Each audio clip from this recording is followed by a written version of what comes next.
You got your hydrations ready? Perfect. Mm.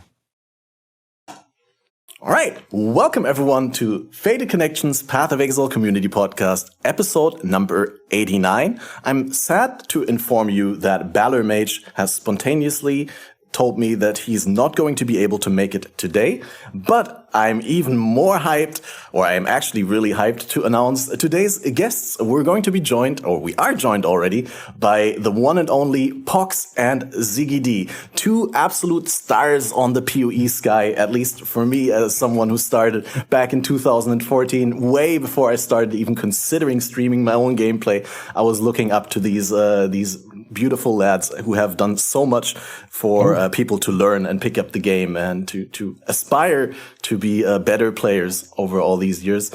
So, without wanting to dictate the flow of the conversation too much, I'm just quickly going to say we're going to give the guests a chance to introduce themselves. We're going to talk about the good old days and our relation to hardcore and softcore play and how that's changed over the years. And then we're going to discuss the state of the game when everyone is on the same page and everyone knows where we're coming from. So welcome, Pohx. How are you doing? I'm doing pretty good. Thank you. Sorry, do I just go into the intro right now? Yeah, whatever you prefer. Whatever you want the people to know. So if you guys don't know who I am, I've been playing Path of Exile on and off for, I want to say, about 10 years now. Initially started in hardcore for about, I want to say 5 years, may have been like 4.5. After that, I slowly started to trickle into some SSF. And now I find myself mainly splitting my time between softcore trade league and then eventually doing a restart of the exact same thing, but in SSF. So mainly playing Righteous Fire. Very rarely some other builds, mainly Righteous Fire. I mean, it's a good build. It's we've all played it at least once, right? Right, Ziggy, you played Righteous Fire at some point in the recent past. I did. I've always been a fan of Righteous Fire, but I returned to it this league following Pohx's brilliant guidance. I have to say, you've definitely cornered the market on the Righteous Fire content. Yeah. You've done a good job there, buddy. Nice. Well done. It was very good. It was a very cozy league start for me. But yes, I've been playing Path of Exile since closed beta. I think I started playing just before they added the Val in Act 2 as the boss was when I started. I remember I was playing a Lightning Shadow. I casted Arc and Lightning Strike and Tempest Shield and Lightning Warp all on the Shadow, and that was my build. Just Lightning Shadow, probably no HP, no damage, nothing. Just trying to get through Act 2, killing slow skeletons and golems in the graveyard, skipping the rares because they were too hard. It was good times. But yeah, like a lot of people back then, I played almost exclusively hardcore because it was kind of the way to be then. Then I transitioned over to 50%, 50-50. I'd swap each league, swap back and forth to try and give good coverage of both sides of the equation. Especially at the time, there was a lot of hardcore elitism, so I try and break down some walls. And then Path of Exile got to be a much better softcore game, in my opinion, over time. So I switched almost fully softcore, apart from some events. But I did play hardcore trade this league as a change of pace, just to reinvigorate the game for myself a little bit, as a bit of a counter to maybe not enjoying some of the changes that the game has had recently. And that actually was really nice. I enjoyed it a lot. That's where we're at the moment. Really odd if we think about the nature of the changes, that the changes would, that you'd enjoy the changes more, or the game in general, by changing to hardcore.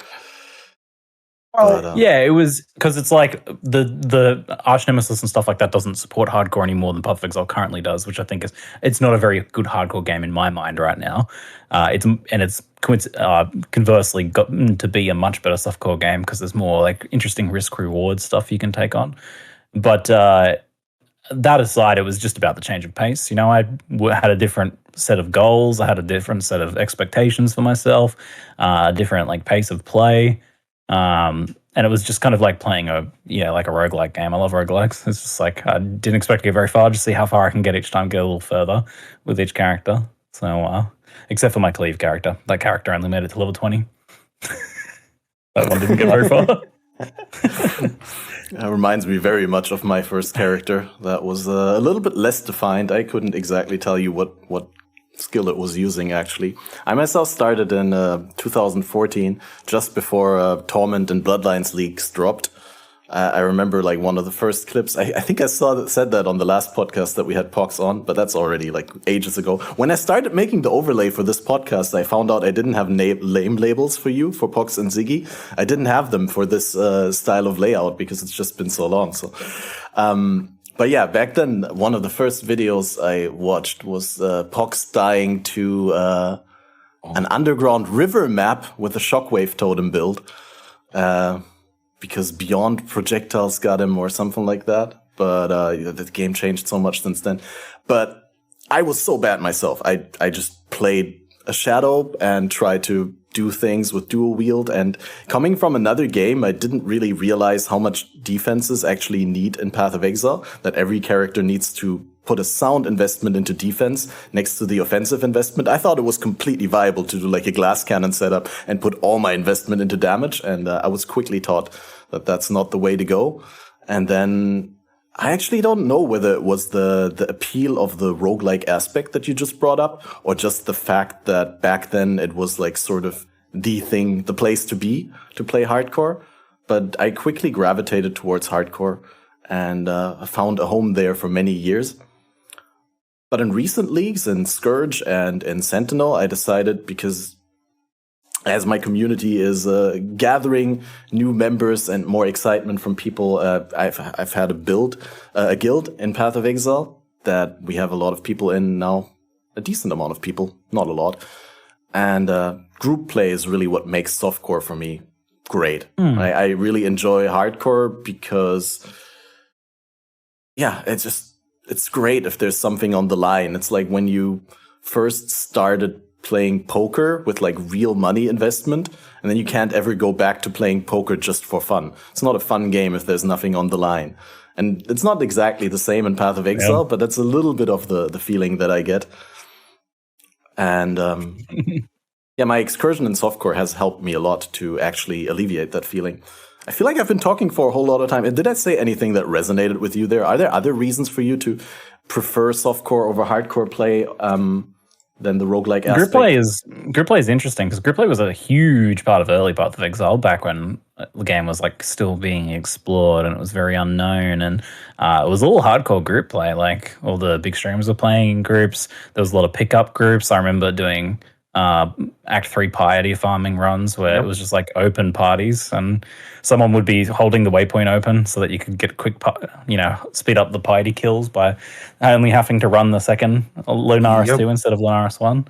So just open parties, jumping parties, and getting in for the boss calls and everything. That was super fun.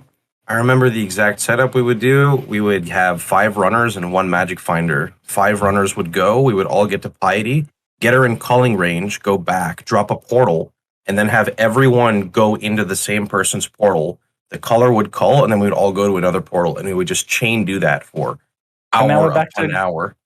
And now we're back to that. But exactly, with the culling action, we're come full circle. Instead of the loot goblin giving us like two rings and a 2-handed Karui chopper, we get 7 divine orbs and 52 exalts. So. There was a lot of excitement in counting the rares that dropped and like 2 or 3 or 4 uniques. Yep. I remember being flabbergasted watching like Man Ocean, who was streaming Dominus kills with Magic Finder. Yeah, he's like he's all these alternate accounts across multiple computers, so they could get like a screen full of unique items. Yeah, all vendor food, even at the time, but it's like a screen full of uniques and be like, "Whoa, man, so good." Very exciting. But it's funny because, like, I come back to group play recently as well, but in a very different sense, playing softcore co-op with my partner Amy. We play, apart from this very league, because I played hardcore and she's not interested in that, we played most of the last many leagues co-op for league start, which has been super fun, actually. It's been interesting to see, like, some leagues are really good for co-op, some not so much. GG's kind of getting better in that regard, at least. That's one thing they've been doing quite well with, knocking it out of the park with the co-op content for the game lately. It's good fun right now, but I think less people play multiplayer nowadays. Overall, you don't really see it very much. I think it's because once you get past your like initial league starter, a lot of people play at a faster pace, and it's just not. Unless one person's like playing a dedicated support and the other person's playing like the dedicated carry, it's hard to have that group play aspect. But I completely agree with you. Like the first like early stage when you're like building up your atlas, you're sharing boss kills, you can even progress your maps together because you're not on permanent Quicksilver and permanent Onslaught and etc. Yeah, I think that's probably hitting it on the head. The game's just too fast for group play now, unless you're, doing like an MP style group or whatever, where you've just got like a bunch of people zooming at max speed, or you're doing really, really hard content, or it's all about stacking the magic find and that sort of thing. But if you're killing stuff quickly, whoever's 10 or 20% slower, the monsters will be dead. The fight's over by the time they, catch up to the person in the head. So you kind of got to slow yourself down a little bit. So yeah, it doesn't support the game. The game doesn't support it quite as well. Whereas before there was 10 minutes fighting a crab, so you had plenty of time for the party to come together and get all their synergistic auras and stuff, so you can get that crab down. It was a pretty different game. Yeah. Yeah, I just noticed that before the podcast on the stream. I started up with watching the new Build of the Week showcase that GGG uploaded, season 10, episode 1, Lightning Conduit character. And we just noticed afterwards when we went back and watched one of the older Build of the Week ones with the melee witch, elemental hit witch. It's just, the game is such a different pace. Okay, that's a really extreme example because there's really more than half a decade of time between those builds. But what I did notice is that the game worked way better back then at the slower pace. You did see the animations make more sense for the characters. Things didn't look as rushed and as what's the word that I'm looking for? Flimsy? I don't know. Like the animations just made a lot more sense, and you actually had enough time to hover monsters and to read mods.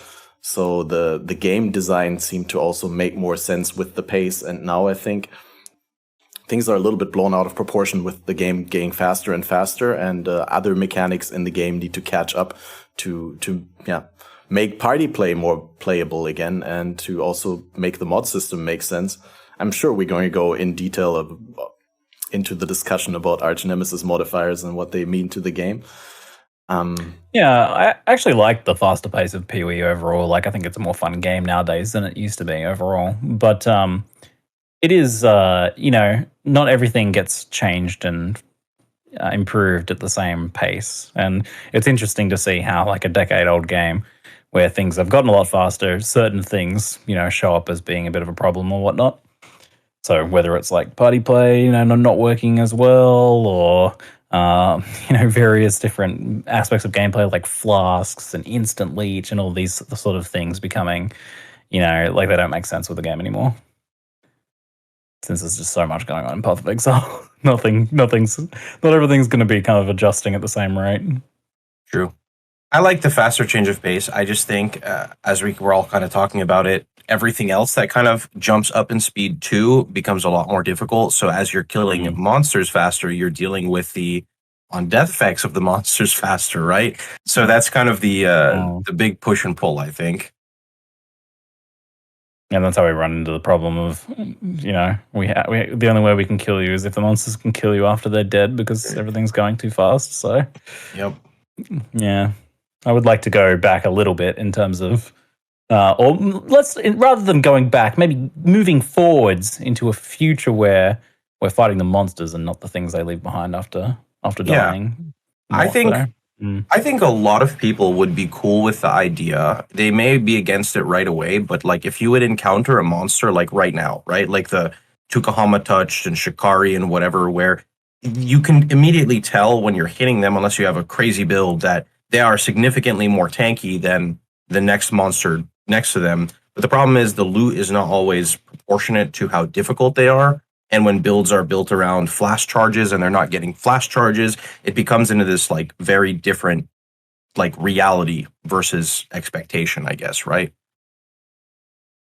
There's actually almost like no link between the difficulty and the reward of content these days. Like talking Arch Nemesis, for example, it's more just about like some of these have the potential for giga loot and many of them don't. They just don't. Yeah. And it's like the stacked normal modifiers that make a really obscene monster on occasion, they don't really have that much more loot than normal. Yeah, It's just these specific things that just arbitrarily have more loot. it's true. But man, the arch nemesis thing, there's a lot there. There's a lot to unpack there. Yeah, I mean, that's we're already opening up the topic, and I think we've given plenty of background knowledge for people to know where we come from. You made a whole video about arch nemesis. I did recently. I feel rather passionate about it, and I have since the first announcement for it to go core. I was a little bit. I had my reservations then. I was like, I don't know. This was a lot in Arch Nemesis League, and we had control over it. And now having it be a randomized thing that's just everywhere and unavoidable seems very. Even Arch Nemesis League, I was like, man, a lot of these mechanics aren't very fun. It's kind of rough. I played Arch Nemesis League, but I skipped Arch Nemesis because I thought it wasn't going to go core, and then it did, and I was like, oh no, I don't know what any of these do. Exactly. Yeah, I mean, and even if you did play it a lot, it wouldn't have actually helped you that much because they changed a ton, and then it's random. You can't. It's not like you can really like look at a monster and know the 4 Arch Nemesis modifiers it has. Right. You might pick one. Last league, I usually do 100 push, at least one now every league with RF. And I mean, my characters are very geared, especially in trade league, right? We're talking 90 all res, 50 to 70,000 armor, endurance charges and or percentage physical damage reduction, capped chaos res, massive abundance of sustain, block cap, spell block cap, immunity to all ailments, conversion of physical damage for excess hits. I died to a blue mob in one hit in a tier 16 map because it was steel infused. And that's when it had like 30 or 40% overwhelm still before they nerfed it. And it just immediately overwhelmed right through my physical damage reduction, rolled a crit, and just one-tapped my character. And I was like, this is crazy. Like, I can tank a maze, like an Awakener maze meteor, but a blue mob one-tapped my character in maps. It was crazy. Yeah. Talk about like rewards and risks not really correlating anymore. Yep. Thankfully, it got nerfed. But did it drop anything good when you finally killed it? No, because there was a pack of like 14 of them. Because it was what it was is those like skeleton, I don't know what they're called. They put spikes in the floor like Ulnatal, and the spikes explode. Oh yeah. But it was a blue mob scorpion-ish things. Yeah, that just it popped and my character just died, and I'm just like, what? They do so much damage because you can get hit by multiple projectiles at the same time, right? That and the overwhelm, because it's pure fizz, and then that fizz portion overwhelmed, like, I think it was 30% before. Just got to get more fizz taken as elemental. Yeah, that was literally the only counter. Endurance charges doesn't matter. Percent physical damage reduction, irrelevant. Granite Flask, Basalt Flask, it does not matter. Like, you have to have conversion for that one specific mechanic, or I guess evasion. Or Immortal Call with enough endurance charge generation, but then you'd be giving up Molten Shell, which is not a good idea. Yeah. I might have to take a suggestion to the design team then. You've pointed out that there is no monster counter to physical damage taken as elemental, so we might need a monster that counters that in some capacity, I think. Yes. A new Arch Nemesis modifier. It'll reverse your conversion. Man, that would be crazy. Physical. Yeah. That's something people wanted for a long time for a support gem, like a support gem that switches off any like innate skill conversion, like so you could play a pure fizz glacial hammer or something. That would be really interesting. But yeah, I didn't mean to interrupt. Did you wanted to say something in regards to the mechanic overwhelming? Who? I feel like I cut you off, Ziggy, there, but if not, then it's okay. Overwhelming in particular? No, but I think like Pohx is touching on a big issue with Arch Nemesis. It feels very gotcha in a lot of ways. There's a lot of these things that's like, well, it's just hidden modifiers turning off, everything. Turning off your defenses or killing you in like cheeky ways that don't really feel satisfying. So as I played hardcore this league, I died 4 times. 3 of them I think were to Arch Nemesis encounters. And I have historically rather enjoyed my deaths in hardcore. Like I said, I played hardcore for years before, and like, I enjoy a good death, and I enjoy a good rip clip, and I like slowing down people's rip clips and going frame by frame and discerning exactly what happened in the crazy situation sometimes where the stars align to create some wacky death. But I never felt very good about any of my arch nemesis deaths. I just felt kind of annoying, kind of disappointing. Yeah. So kind of a bummer. I mean, yeah, I love playing like roguelikes and stuff. The dying is fun is a part of like these people who enjoy these games, who enjoy like hardcore games or roguelikes or, I don't know, simulation games like Dwarf Fortress or RimWorld or whatever. Dying is fun, but not so much with the arch nemesis thing. I think just because it all feels, so much of it feels cheap, very gotcha mechanics. Yeah. The DM's out to get you, You got a hostile game master for your tabletop game, and they're like, yes, I put a trap there that was impossible for you to detect, and it one-shots your characters. Yeah, glorious. Yes, aren't you having fun? I haven't seen all of your rip clips. I've seen one though, and I have to say, like, I really like your attitude of like when you die, the first thing you is like have a hearty laugh about it and be like, that was all right. Which one did you see? Because there might have been a laugh of pain. Yeah, it was a hide the pain Herald laugh. Yeah. I think it was one. Was it in was a it a lake? boss fight? Oh, yeah, the lake one was my first death, which I got. Yeah, that one was pretty funny. I did find that funny, and then I was a bit disappointed afterwards because I was like, I died Toxic, which is my least favorite. Yeah, exactly. Toxic to me is like, Toxic's not egregious. Although that was a pretty egregious example of Toxic because I killed the monsters and then the monsters were dead and then I dashed through the Toxic to proceed with the gameplay, continue with the playing of the game, and they instantly bogged down. It's literally perfectly timed. So that was I was like, oh man, come on, so cheap. I was very avoidable, so entirely on me, but Toxic's not by far, and some people even like Toxic as far as modifiers, it's visual, it checks some of the good boxes. So it's nowhere near one of the most egregious modifiers for Arch Nemesis. But for me, it's very representative of my feelings towards Arch Nemesis because you just feel like you're always dodging toxic balls, right? Does anyone else get that feeling? Oh yes. The Path of Exile gameplay experience. Yeah, but it's just basically balls. It's volatile balls 2.0, right? So in the beginning, I like so much more frequent than volatile. There's so many more. There's more of them, yeah. So many of them. And even with the reduction to champ packs, you still kill a champ pack, and there's so many of them. Toxic and Magma Barrier. I showed examples after. So what was it? Going into this patch, they said that blue mobs will not spam their skills as much. When I made my SSF character, and right now you can see this character mapping. There are literally times on occasion where there will be 11 plus toxic balls just following my character after they reduce the massive spawning of it. And it's normally it's not too bad to deal with, but there's occasions I'll open up a strong box, but before I open up the strong box, I'll put 5 fire traps. I'll click the strong box and I'll literally zoom 3 screens away, 2.5 screens.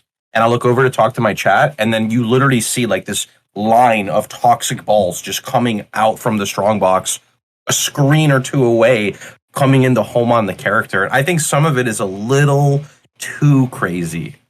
Yeah, in my Arch Nemesis video, I was recording footage, so I had 3 maps to get background footage for my Arch Nemesis. Kind of, here's what I think about Arch Nemesis video, and I was I had clicked the Lake of Calandra thing to place my tiles, and a toxic ball came out from 2 screens away. No monsters anywhere. And get me while I'm in the menu, and you see me do a little panic, and then just an angry shaking of the mouse in the footage. So that made it into the video. I'm like, that's too perfect. It's exactly. It's not even necessarily the worst mechanic because it is still a physical thing you can play around, which I like. That's a good start.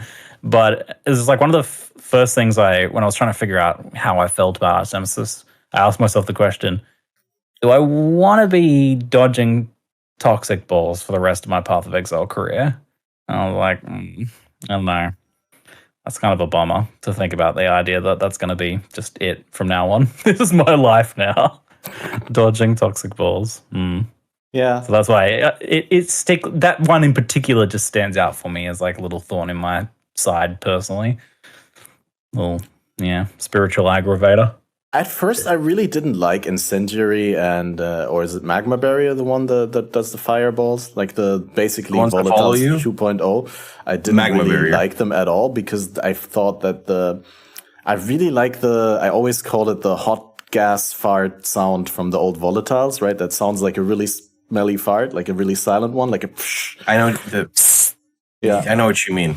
Yeah, and that sound I missed, right? Like, and it took me a long time to get used to the new cues, the sounds from Toxic and Incendiary, or is it Incendiary or Magma Barrier? I think it's Magma Barrier. It sounds like something erupting, right? It's like a... Yeah. Maybe I'm wrong. My sound But effects yeah, after getting used to them, I think they're fair, and they even like a significant improvement over the old Volatiles because they kind of hover at a higher height, so they on top of most monsters rather than in the middle of the monsters and clipping through the bodies, but you actually have them at a like decent height, like pretty much aligned with the head of your exile or a little bit higher with like the curse icon on top of your exile. So I think they're fair now after getting used to them, but I'll have to agree with Ziggy with is this really what I want to do? Does this make the game a better game if I dodge more of these more frequently? And there's 2 colors of them? And then the other factor that you brought up, the fact that you can't even really tell. I mean, it's a twofold problem. First, what we talked about, the pace of the game doesn't really allow anymore for reading the mods. And some mods do really well with that because just like Toxic or Magma Barrier, they have clear visual indicators. So when you find the monster and it has that mod, you can directly tell it has that mod. But then there's other modifiers that are pretty much just a list of stats that don't have any visual effects and that don't have anything that changes the behavior or the visuals of the combat. And those ones are very hard to recognize without hovering the monster. Is it Crystal Skin, which is the one that puts purple little crystals on the floor that you often cannot see when there are ground effects? And then when you kill it, after like 1 or 2 seconds, it explodes all of them? And it does so much damage. They're cool in concept. It's just like you said, at the pace we play Path of Exile, it's very difficult to understand what is happening all the time with all the screen clutter. It's like part of one of my suggestions in the video was like the idea of having 1 or 2 modifiers if you're going to go like halfway, because you can see one modifier for Arch Nemesis. Like there are like you see Arcane Buffer. It's very obvious the mob has Arcane Buffer. I hate Arcane. But the 3 other mods, you're not going to know, unless it's like literally like Magma Barrier, so it has like a giant visual, and then you're like, okay, I can see these 2 things together. But anything beyond that, it's like 1 or 2 is max for what you can actually recognize in the amount of time that you have to play. We just don't have the ability to see all these things, let alone having to deal with ones that, are less visual, which is many of them. So many mods too. So many mods. I learned what effigy was this league. Is effigy the one where they make the totem and they punch, or they make the doll of you and they punch you? I didn't know what that was. Yeah, I had no clue that was a thing until I was in Lake of Calandra this league. And I was like, why am I taking so much damage? I'm not even on the same screen. And it's because a monkey is making a voodoo Templar and he's just beating the crap out of it. I'm just like, what is happening? So effigy's kind of a funny one. It's more humorous than anything. I was just so confused. Yeah. Usually I'm very good at like, okay, that's not what I should not be standing there. But I was just at a loss of words until my chat was like, no, they're punching the totem of you. And I'm like, wait, this is real? This is actually in PoE? Voodoo doll. There was so many misconceptions about that when doing, I do like... Yeah, no one really knows how it works, and even now I'm confused, because I think they changed it, so I don't know where it is at currently, with how it works. I have that with a lot of the Arch Nemesis mods, that there's been so many changes that, sure, not many as significant, but... Yeah, they released like a massive list of the Arch Nemesis mods, and then they like changed them a couple days later, so it's like completely out of date. At least now the wiki seems to be fairly up to date. I don't know if who's keeping that up to date. Yeah. The PoEwiki.net is doing a great job. Yeah. Yeah, the Arch Nemesis page is pretty good on there, actually. So it's mostly pretty complete from what I've been able to tell. Not sure really if it's like putting in a lot of most work recent to changes, make. but... Please finish your thought. I didn't mean to interrupt. No, that's good. Yeah, no, the wiki's gotten a lot better, and it's cool to see also ZiggyD take over the hosting for that. That's good stuff. It's like a seal of approval almost. Yeah, it's to recognition of the hard effort and how necessary it is for our gameplay. Yeah, we're actually, I think Balor and I are planning to have the people behind PoE Wiki on at some point in the future. They actually reached out to us and were a little bit unhappy with how negatively they're perceived by some players. At least that was their impression. And so, yeah, I'm looking forward to that. That will be interesting to that would be fascinating. Learn a little bit about the behind the scenes there and what their plans and ambitions and ideals are. Yeah, I'd love to hear from like community members who do big stuff but aren't public facing. So, yeah, they're not streamers, so you don't see their faces. We streamers get represented so much more representation than people who do way more work in the community than us. Yeah, I don't do that much compared to some of these people that work on these like third-party softwares that are such fundamental parts of our gameplay experience. Yeah, for example, so they'd be far more interesting to hear from than me. Yeah, local identity, never sync, all these people who are like doing the really big work on the community tools. True. Who's the Awakened PoE trade one? I know that's amazing as well, isn't it? It's pretty much mandatory. It's actually crazy to think. 5 years of playing HC, I was still too lazy to download a logout macro. Never cared for it. However, when I moved to softcore trade, immediately installed Awakened PoE trade. Just because of how much of a game changer it is with like everything that drops, right? Like everything. And you have the logout macro as well. That's true, but I would actually have to use it because I don't ever use it. I also don't use the hideout macro from it. I'm just I don't know. I'm stuck in my ways. That's the best part. I'm just so stuck. Every time I type /HID, everyone's like, you can press F whatever to go to your hideout. I'm like, yeah, but I can't. It's so weird for me. It's it is like chat says, a godsend for pricing things in trade. It's just so much easier than doing it the slow way. Just Control D and check a couple boxes, a few sliders. Yeah, it's pretty incredible actually how far that tech has come as well. Because like the older ones were, many more steps and they were still improvement over using trade normally. Yeah, I remember like setting up my shop with procurement. Yep. It was a fun time. On the forums. I actually did even that sometimes when I was too lazy to install procurement because I was like, I just want to sell like a couple of items. I manually linked them in the forum by clicking them on my character page. Yeah, I remember having a shop on the forums for a long time. Many leagues. I still go back to some of my old messages and respond to trade requests from back then. And someone try to buy my 6-link white bow from 8 years ago. Go back and respond to the message. I have like 4,000 unanswered messages, so I go back and respond to a few every now and then. From the oldest to newest, first in, first out. Just a little bit of a delay, a few years before I get back to them. I'll get back to them all eventually. The progression of trade over Path of Exile's history is fascinating, actually. Like, it's been such a long and windy history and was so unplanned by Grinding Gear Games to how it ended up being. I actually remember, so like back in the day, if you didn't play PoE like way back in the day, it was ZiggyD just implemented a system basically where we could copy paste the item information of an item because they thought that would be cool, so people could share their cool items, and a way of their website being able to hook into items in game so that you could display them in the forum, so you could brag about your character or maybe say, hey, here's a sick item I found, does anyone want it? So that's basically what they did. They just allowed us to be able to export them. But that little opening has led to everything, a progression of technology and an arms race of trading software that has led to the very fast and efficient, and as a result, very frustrating trading experience as well.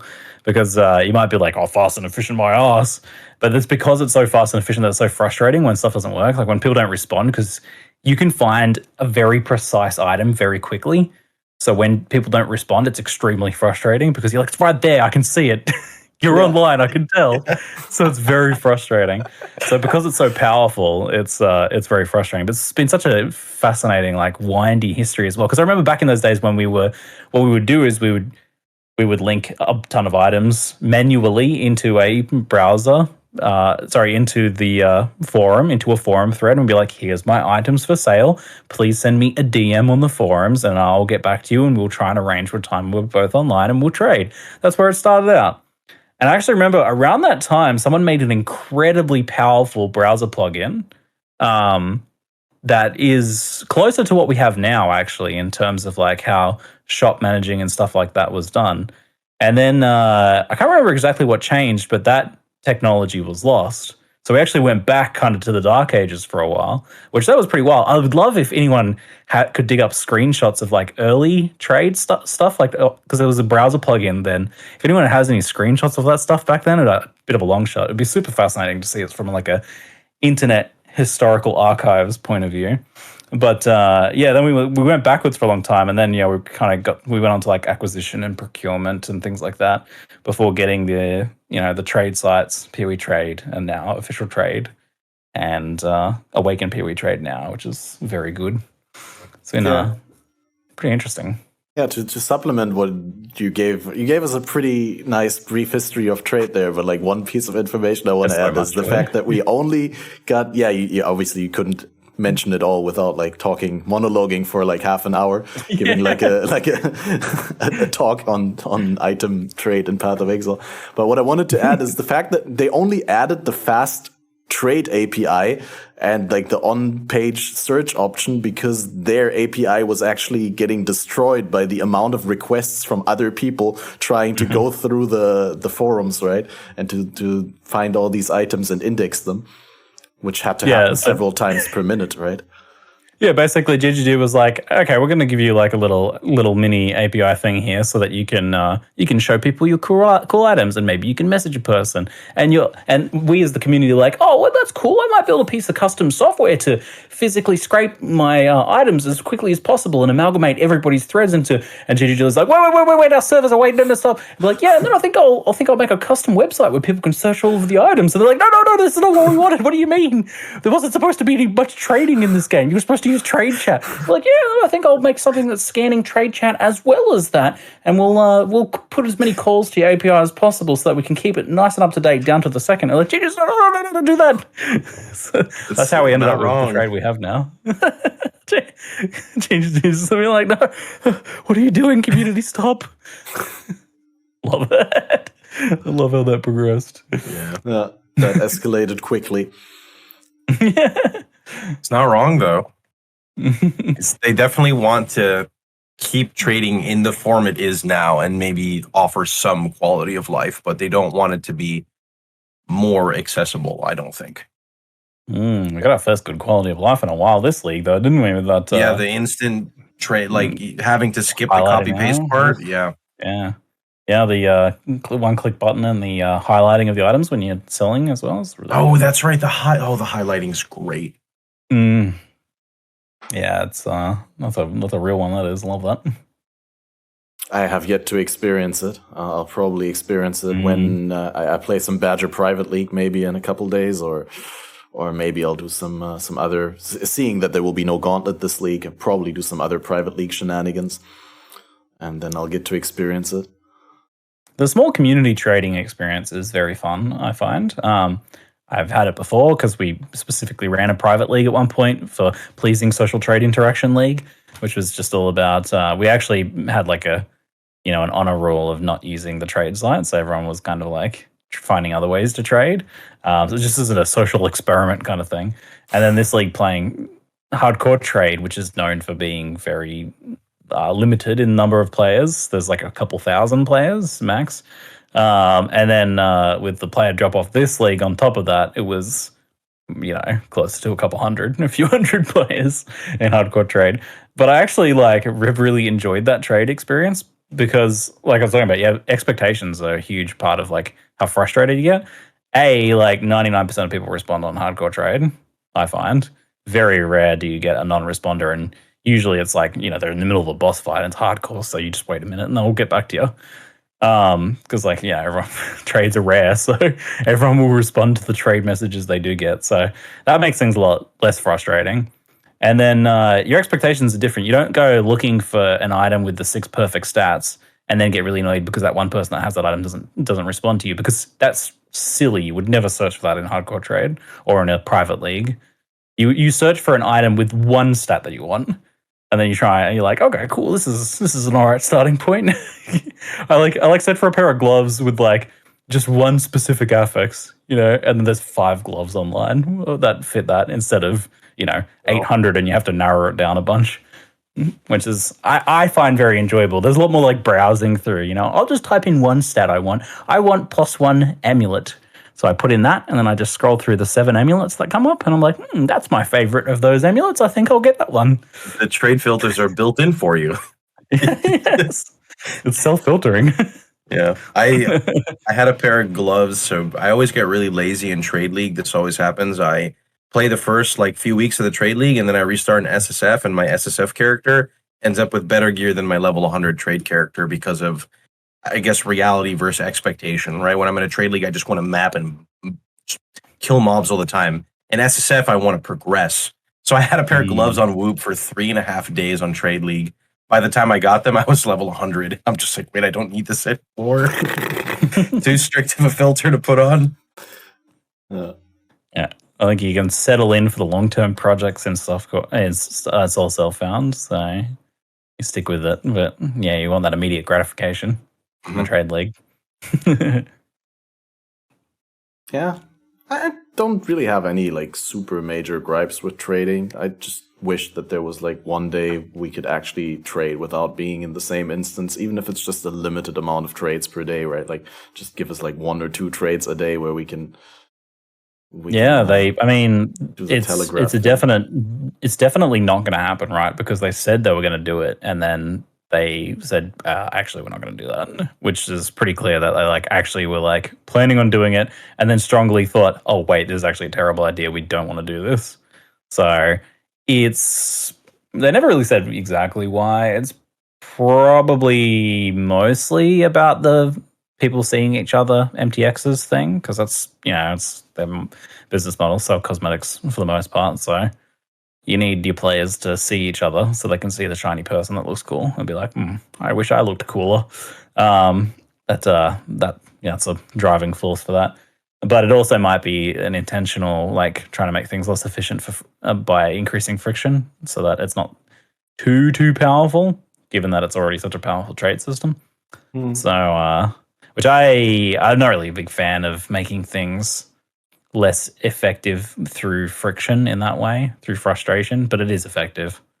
Yeah, that's why I'm saying if there was a hard restriction on it, then there would be less frustration about it, because then you're not running into the restriction that the guy doesn't answer or is AFK, same as not answering. I mean, yeah, I think I'm in favor. I say I think because I'm open to the idea of someone presenting some very good ideas of why it's a bad idea, but I think I'm in favor of the idea of a straight up auction house, not with auctions, but a straight up automated trade system for currency, at least.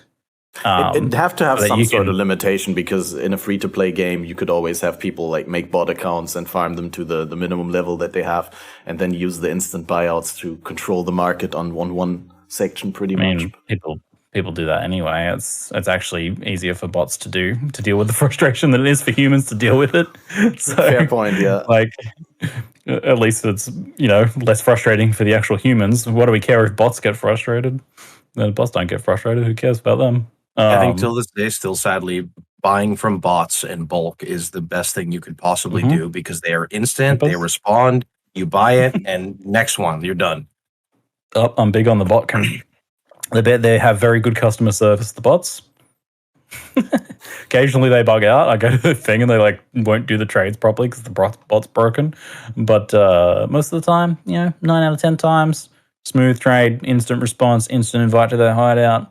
A lot of them even have an auto macro message saying thank you for trade. I'm like, oh, so polite. Thank you, bot. Thanks for the pleasant trade. But yeah, like instant being able to click a button and transfer things while the person's mapping without interrupting the flow of their gameplay. To me, that just like makes a lot of sense. But I think it all just really comes down to like the trade system is already way more powerful than ZiggyD ever wanted. So it's pretty hard for them to give any more additional ground in terms of making it, faster and more efficient. Yeah. I wonder whether we'll ever hear the elaboration of the thoughts that led to their decision against such an implementation. But while I enjoyed this super cool excursion into trade, we actually branched off from the arch nemesis conversation at a very interesting point, like just before a core issue came up. Before I bring that up, or Ziggy brings that up because it's actually from Ziggy's video. Pohx, do you have any like hot gripes with arch nemesis that you'd like to bring up? Executioner needs to go. That's as an RF player, I can totally see that. Well, it's just like you ran a ritual and expedition, or you have like an executioner in there, minus 50% total life. Have fun. It's just very irritating. Like I've personally never died to it, but I can understand the frustration with like a player playing this build for the first time and encountering a monster that literally just makes your life and energy shield go to 50% and then gets bonus damage for hitting you because you're at 50%. Like that's just so unfair. But I completely way down. Every build needs to get countered in some way in GGG's eyes. So I guess this is currently it. Yeah, it counters like nearly every build though. Yeah, it's like every build relies on recovery of some type, right? That's true. That's a very good way to look at it. I just thought about life is regen. Like the best thing to have on your build. It combines in a very nasty way with degen, and as a righteous fire, you already naturally got a degen on you. But like any other build that has to deal with executioner in combination with poison or burning ground or bleed, anything of the sort, very very much feels the pressure. It's a pretty big force multiplier for existing problems too. So if we even just completely ignore melee, because obviously melee is always gonna. What can melee do against executioner? Not be melee. But if we even just ignore that particular problem, a lot of the time the problem is that the rares can move faster than the player. So if there's ever a situation like, hey, we have a dangerous monster, it's an executioner. Ooh, we should be careful. There's no gameplay decision. It's faster than you. What are you going to do? Just kill it fast enough that it's not a problem. That's the only solution. So do the trickster strats. Cast the frost wall and run away. Yeah, so it takes a bad problem of the rares being faster than the player. A big problem, and then makes it far worse. I never really thought about that because I'm so used to playing Righteous Fire, I have my own set of like, I'm going to have Onslaught here. My boots will have 30%. I'm minimum 3 frenzy charges. I have Blood Rage for attack speed. So I have all of these things naturally just memorized, but you're completely right because even with all of those steroids, a Soul Eater mob can chase me, which is crazy to think of when I have like quite literally, unless I redo my build or get a brand new interaction for scaling action speed, I cannot go faster unless I have like a shrine, right? There's just nothing else I could do. Or you're like one of those Yetis and it's hasted and Flicker Strikes and there's like, it reduces its Flicker Strike cooldown so it just constantly stays on top of you. Or, if, like you said, Soul Eater. There's a lot of problems there. Actually, it kind of comes back to another thing someone said to me once, which I was like, wow, that really resonated with me. There's only 2 types of monsters now. So they're all Arch Nemesis, and the Arch Nemesis is the thing we're fighting. There's only 2 differences. There's only 2 monsters that we care about now: charging monsters and non-charging monsters. Non-charging monsters, not a problem. You can keep your distance from them. You can kill them. You can deal with all their mechanics. A monster that charges or leaps or teleports, that's the monster we're like, oh damn. You said charge, and at first I was going to say, but what about Katava Heralds? But then you said jump, so I was like, okay, no problem. These monsters, every other monster, and then charging, jumping, flicker striking monsters. find those gap It's closes like, wow. to be such buzzkills in my blighted maps. I'm like doing a good job and setting up my towers, and like here Glacial Cage, there a chill, there a stun tower, and then you get that goat boss that just jumps over everything, and you're like, okay, great. What am I supposed to do with that? Yeah, I used to love Blight, but it seems like a pretty big no-go now. On a very random side note, I did find one benefit of Arc Nemesis in an extremely weird scenario. So Jug has a node called Unbreakable, where I think that's what it's called. 1.5% of physical damage prevented is added as life regen over 10 seconds.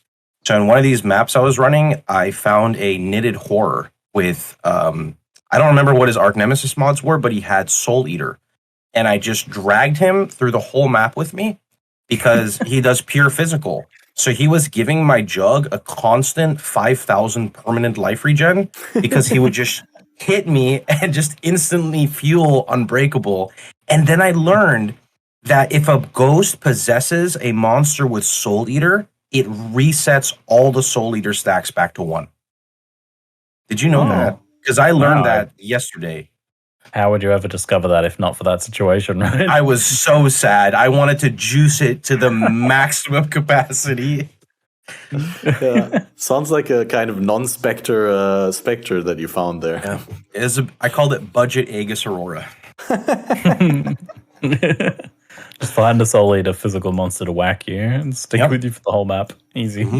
That's so good. I mean, it's really crazy. Like, I was 2,300 life regen, and it would spike me to like literally 5.8, 6K permanently. It's really good.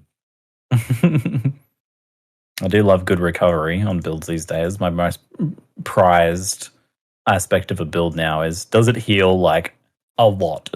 And fast. So I love my Inquisitors. I love my, Tricksters feel pretty good now as well with all the ES recovery. You like Jug now. Jug's in a much better spot. Yeah, that mod's pretty interesting. Fair bit of physical damage flying around.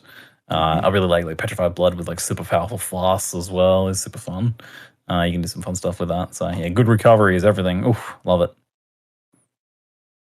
Man, I got Ghost Dance now on my Occultist, and I got the full suppression cap and the one node where you get 50 energy shield when you suppress spell damage. And I think there's some other like gain on suppress or gain on kill. I just never have less than like 80% life during maps. And in the same way that that's what I wanted to bring up with the executioner discussion. Even though I know that there are situations where I have significant problems with it, I haven't run into one yet, right? Whenever I find an executioner, it doesn't bring me down to half health, so I don't even notice that I can't recover to above half health. I just, never drop below half and just kill him before it becomes an issue. But, eventually it will combine with degens and stuff. That's the solution. That's the number one solution, right? Just kill him. My Jug takes damage from two things right now. Random delirium stuff that happens at the end of the map where, like the boss gets in power and does that weird delirium slam. That in like tier 16, and executioner. So whenever I notice my Jug's health go down, I immediately like pay attention to what is happening. 99% of the time, it's always executioner. Nothing else just brings his health down. Yeah, it's a safe indication. This is an RF Jug. Righteous Fire Jug, is it? Yep. I think you would like it a lot more than the Inquisitor. He likes the Fire Circle. Yep. Well, it's just the progression is much better for hardcore. It's a lot less gear dependent. So like Inquisitor, well, actually, I don't know. Do I discuss this now? We'll wait till another time. No, but we're already backtracking freely. Okay. Roaming freely. Feel free to. Right. So speaking from a hardcore point of view, Inquisitor, when you're entering around red maps, that's kind of when you need a source of spell suppression. Since you don't get spell suppression on the left side, that forces you to kind of go block-based, but then you have to craft a Shaper Shield. Thankfully, it's like 1 in 9 to hit percentage life gain on block if you're using Pristine Fossils. Jug brute forces Ellie mitigation via armor. So that's really cool. And the best part about it is it's not only affecting spells, it affects Ellie hits. So when you're running map mods with like 82% extra lightning, that is also getting negated by your Jug node. So Jug, literally, like if you've seen any of the footage that Catmaster has shown, my Jug has no block. In fact, I'm only 79 res, and I don't take damage in maps, like at all. The only thing that really hits you or hurts you are like big Ellie hits and penetration. So like Shaper and Uber Elder, it's kind of crazy. A Shaper Ball can one-shot my Jug. My Jug can face tank and Awakener Meteor because of how penetration is, right? So, I mean, obviously one is with Molten Shell on and one is with Molten Shell off, but still, like, it's just crazy how, because when your res gets penetrated, the hit is higher, which means your armor has less value. So it like super anti-double. Really like that armor mitigating elemental thing. It's really cool that GGG was willing to take inspiration from Last Epoch for that one. Actually, yep, I got to talk with Crip because Crip is actually playing RF Jug in SSF, and he has a 400k armor Jug. Nice. And he told me he does not take damage from anything. His lowest, so he has like 600k max Ellie hit against Guardians, but his physical is 120k. Because he has 7 endurance charges, 400k armor, and like 7% physical damage reduction on his chest. His lowest, like his weakest damage type to take damage from is physical because of armor scaling. Very, very interesting. But yeah, it's crazy. I was actually wondering how impactful that Jug node is, where insane. It's only 8% of your armor that applies to Ellie resist, to Ellie but damage. It's after mitigation, or yes, which I think like any extra defensive layer your Ascendancy gives you, I think is fantastic, right? Because normally you would have to go out of your way to acquire a new defensive layer, right? Yep. And it's not like a capped thing, you know. Yeah, there's no cap. You can keep stacking armor. You can keep going. Mm-hmm. Oh, I thought this was the moment where, because Pohx warned us earlier that he's going to cut off. I thought for a moment that this was the moment where he disconnected. Oh, it's just lagging. It didn't cut off yet. Okay. Yeah, sorry about that. No worries. I was just, I don't see the monitor at all times. That's why I was like, okay, oh, did he drop out? Yeah, we were heading to a very, very important point for the Arch Nemesis discussion, if I may backtrack this entire thing a little bit. What's that? Now, what you were bringing up, where we're basically only fighting two different types of monsters with gap closes and monsters with not gap closes.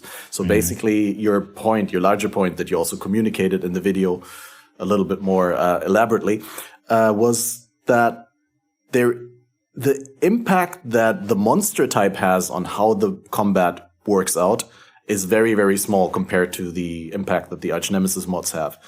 To the point where individual monsters almost have no identity anymore, and their entire identity is determined by the Arch Nemesis mods. Yeah. Yeah, it's a toxic monster, or it's a magma barrier monster, or it's a on-death effect monster, or it's a monster that turns off your recovery. It's not anything else, you know, apart from the difference that I said, which was the gap closes. They have gap closes. Is the only time you notice what the monster is really now.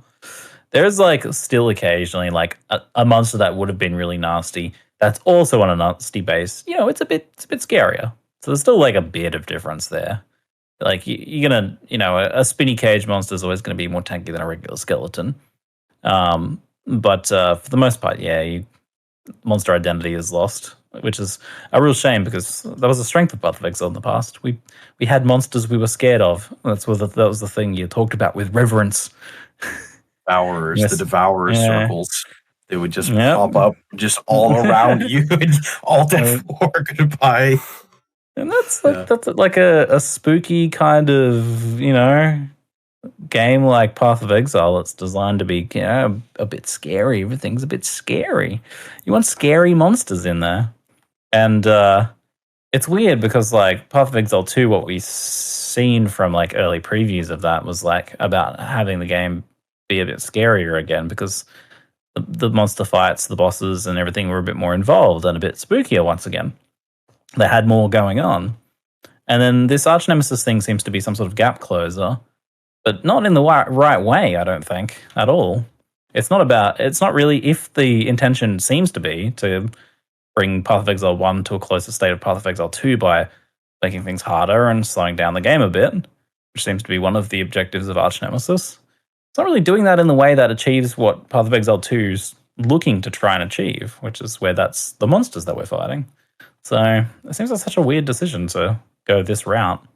It's about, like, I get it on a lot of levels. It's a cleverly designed system that allows for a near infinite combination of modifiers. That's very efficient reuse of resources. That's very Path of Exile. It's very action RPG. Design a system that lets you take 80 modifiers and combine them together in many, many hundreds of thousands of possible combinations across all the monsters you've got. Then you've got millions of combinations. So that makes a lot of sense in that regard. So that's what they were going for, but yeah, it doesn't bring us to that state that we were hoping to see with PoE2. I was trying to think. Do you have any thoughts on this, Pohx, before I... I mean, I like the idea of Arch Nemesis. I just don't like the execution, and I'm not really sure what they do to go about it, to be honest. It's because I understand what they want to do. They want to bring the game back a little bit with the game is now a little bit slower, monsters are more difficult, you're rewarded proportionately, but it's really hard to do that when so many aspects of the game are built around going fast, right? Like that's kind of the big one. Like I'll never forget the number one, like the last death I had when I played hardcore. This was actually before Arch Nemesis. Just a random side topic. Stygian Revenants have that explosion, right? Toxic Rain slowed target's action speed. So I slowed the Stygian Revenant's action speed, waited because I was playing defensively. So I waited an extra like half a second before running into the room that I, shot my caustic arrow into. And I died because I was playing slow because of the action speed delay on Toxic Rain. If I was playing at a normal pace, I would have already been through the room, but I was taking it slow, shooting, my caustic arrow and waiting. And there's just a lot of lingering mechanics and stuff that just can sometimes really punish you if you are going slow. Yeah, it punishes the people that it shouldn't really be punishing, eh? Like if the objective is to punishing the people going fast, it hits those disproportionately compared to people who are stopping to pick up the rare items. Those are the people that suffer the most. Those poor players who are new to the game or trying to get their character going early end game. They spend 4 minutes fighting that crystal skin monster, and they kill it, and they see the loot explosion of 4 rings, and they get excited, and they pick up 1, and then they pick up 2, and then they're dead because they don't have Cap Chaos Res because they didn't see the little lotuses on the floor because of all the loot that they wanted to click. You fool, you thought you could pick up loot in this game? You fool. You fell for the oldest trick in the book. Yeah.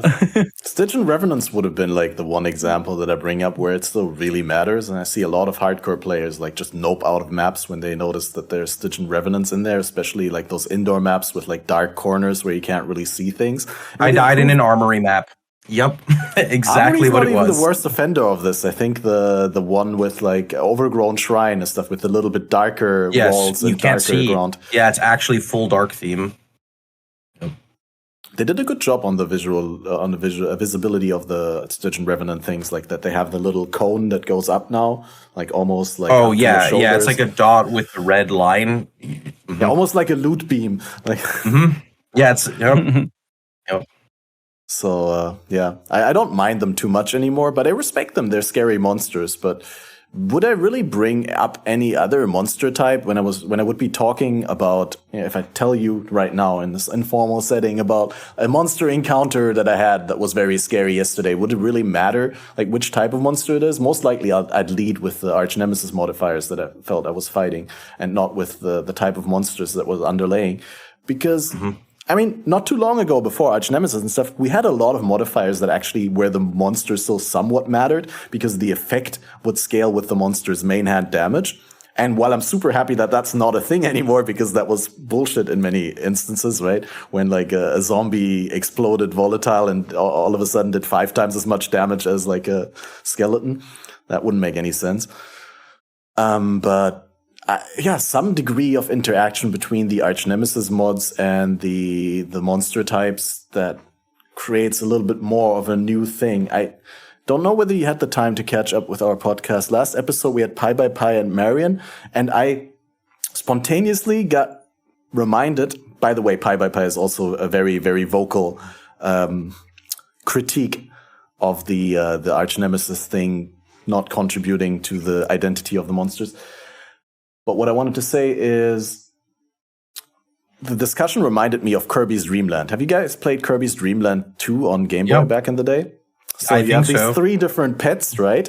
And they combine differently with the different abilities that Kirby can absorb by eating enemies, right? You get the shocking enemies, and you get the freezing enemies, and the fire enemies. And based on which one you eat, Kirby gets a different ability. But then if you combine Kirby with one of his 3 pets, the hamster, the owl, and the fish, they would have an ability that is completely different based on that combination. And like that is sort of a role model in my head for what arch nemesis and the monster system in Path of Exile could be. I can't say I get that reference. Well, imagine like a monster that always has like a Nova-like skill, but then you have an arch nemesis modifier that makes it more like fire. Then it's a fire Nova. You have an arch nemesis modifier that's more like cold. Then it does a cold Nova. And so, yeah. Right? I mean, if you're talking about like physically, visually changing the skills that the monster does and interacting with them, yeah, I'm on board with that idea. Yeah, exactly. That's probably basically like the combination of the base monster and the mods that go on there, creating something more than just the combination, but something greater than the sum of the parts, basically. Fun. Sure. Maybe a little bit too complicated. Yeah, no, I get it. I mean, I don't know if this is the same thing as exactly what you said, but someone was suggesting on Reddit that instead of arch nemesis modifiers just stacking, they would merge together to be the next one. So like maybe 2 of the lower tier would merge into like I don't know, say Incinerary and Magma Barrier merge to become like Flame Strider. So instead of it being 3, it ends up just turning into 1. But obviously that would have to be balanced in a correct way. Yeah, I mean, I've never heard that idea before. It wasn't one of like my I've suggested like 3 different approaches to it, but that wasn't one of the ones I suggested. But I love that idea. Yeah, for hearing it for the first time, I think definitely you could, like, cut it down to like a fewer number of modifiers, and then have like a cascading system where you get interesting combinations. Yeah. So like Arch Nemesis League, I'm gonna be honest, I don't remember Arch Nemesis League chat. I don't know. Well, yeah, that's how the recipe system worked. Oh, okay. I just remember people were like, Pohx, have you done the super crazy recipe for everything? And I'm like, no. And I'm like, what do I do? And they linked me a spreadsheet, and I said, no, thank you. And that was it. Yeah, I did them like once or twice when I wanted specific things. But then I was like, nah, this is too much effort. I'm just gonna engage with the monsters and nothing much beyond that. I mean, that's not how it worked in Arch Nemesis, though, right? Because it only worked when you for the rewards, together, not for the mods. Yeah, you put 2 mods together, the monster would just have those 2 mods, and then it would spit out a reward that was the next part in the recipe. But the idea is like having the monster put 2 mods together. It is that next thing. That's actually a really cool idea.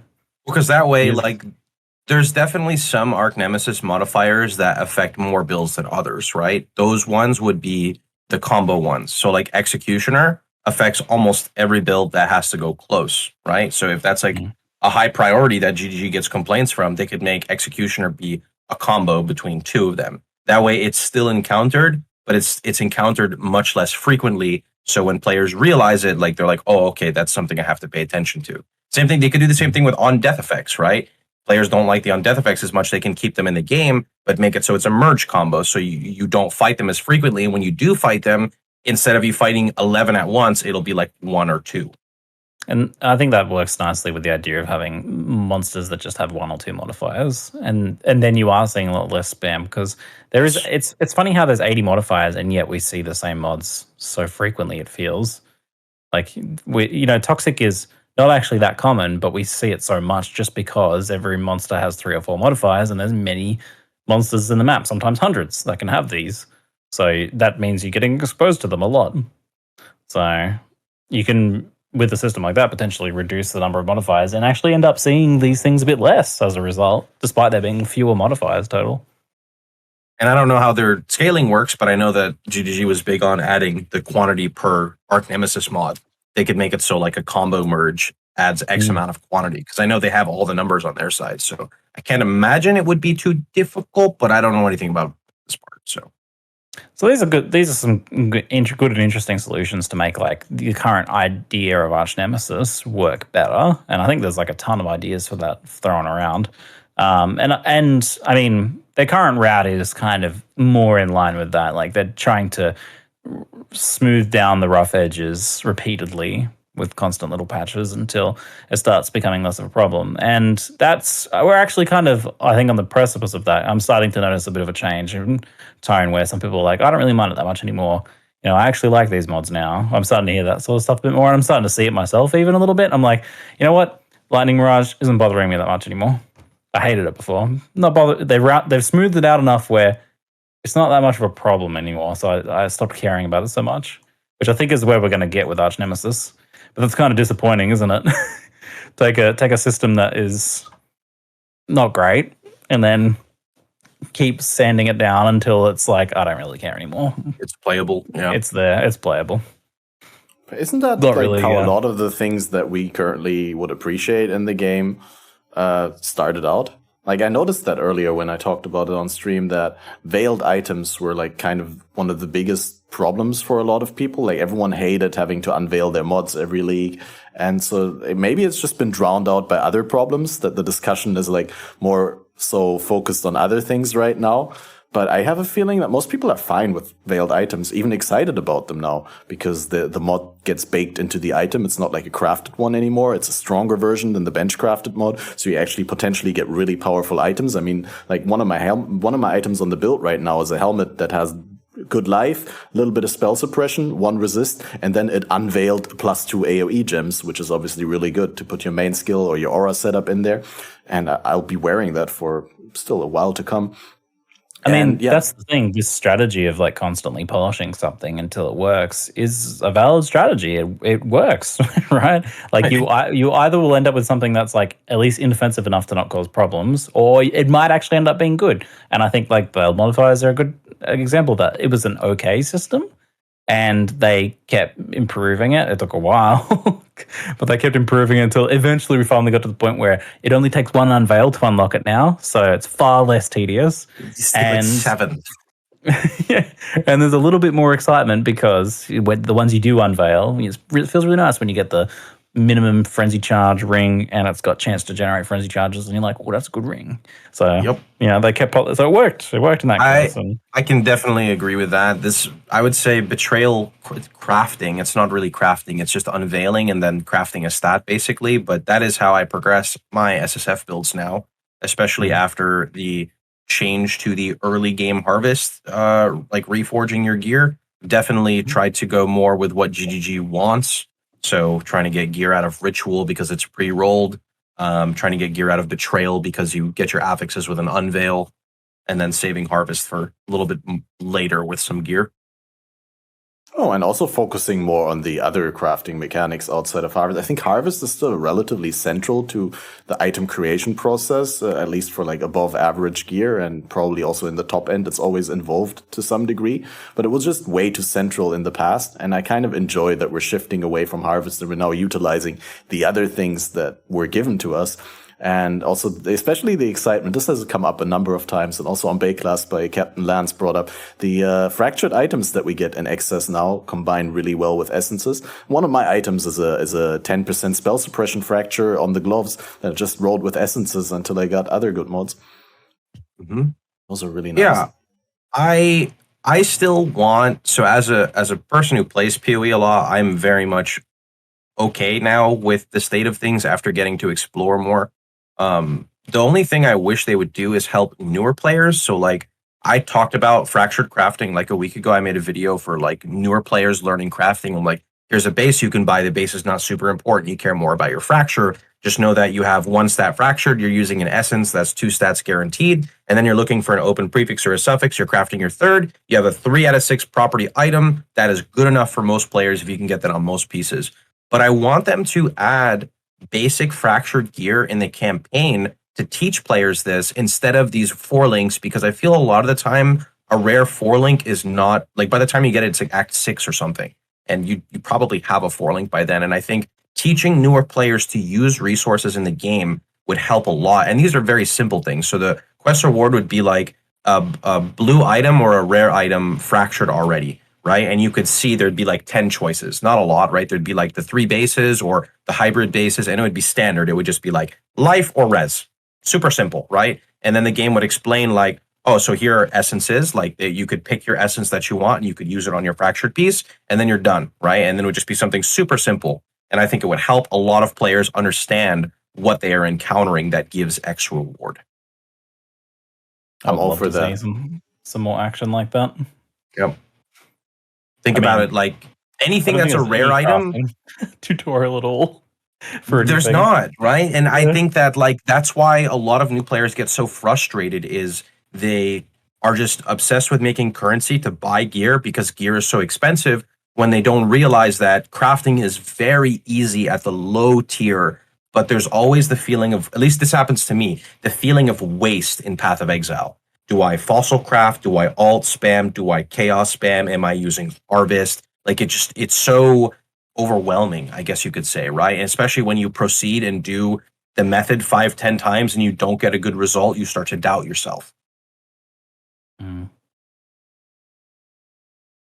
Yeah, and also I guess sort of like fear of missing out in the sense that a lot of crafting materials or methods are not limited in terms of item level. So if you're like just getting into maps and you're crafting on your, what do I know, item level 72 piece of gear, you're always wondering, like, should I save those materials to craft on a higher base that could maybe also roll tier 1 resists instead of tier 2? While we're at it, pet peeve, I hate rolling tier 10 7 HP on a item level 100 chest. I feel like that could go. Like have like a tapering off of the lowest tier of modifiers would be a nice thing to see for itemization in Path of Exile, where your item level 84 bases can't roll below tier 5 now, I think it would be, I don't know if that could be abusable in any type of way. I don't think it would be, and I do think I like that method, especially now with exalts being a lot more dominant to slam items with. It really feels bad when you like remove the life roll from your chest and then slam an exalt and it's like 3 life and you're like, oh, okay. I'm gonna have the hybrid roll. Yeah, it would make slamming feel a lot nicer. I don't think it would be that, I can't imagine it would be that broken if like items were dropping with 40 life, instead of 3, 7. Yeah. And I mean, their top end would be like 89 anyway, right? So I think it would be okay. I mean, you don't even necessarily have to play with like how common these things are all that much. Like you can adjust weightings a little bit as well, but having a minimum threshold, I think it would be good. It would also give a better sense of progression for people who don't understand crafting to just know that like I have item level 80 piece. The way the mods work is like minus 30 plus 30 or whatever, right? So it would just be a lot easier to understand. I have this piece. My mods can't go below X level. Yeah, you're progressing and you like get into a high level map and you get a higher level chest armor and you're like, this item literally can't be worse than my current item because whenever I roll life on it, it's going to be at least 40 and my current one's 37. So it's always going to end up being better. Gives you not a bad way. Nice little progression jump there. It's an idea that has been brought up a number of times. In general, I'm a friend of the idea. I just think that having fail mods, having bad mods on an item is obviously very important for the crafting process. And if you think about how many different mods there are and you take from every single mod that matters, you take off the lowest 2-3 tiers, you'd be eliminating a lot of like semi-dead mods.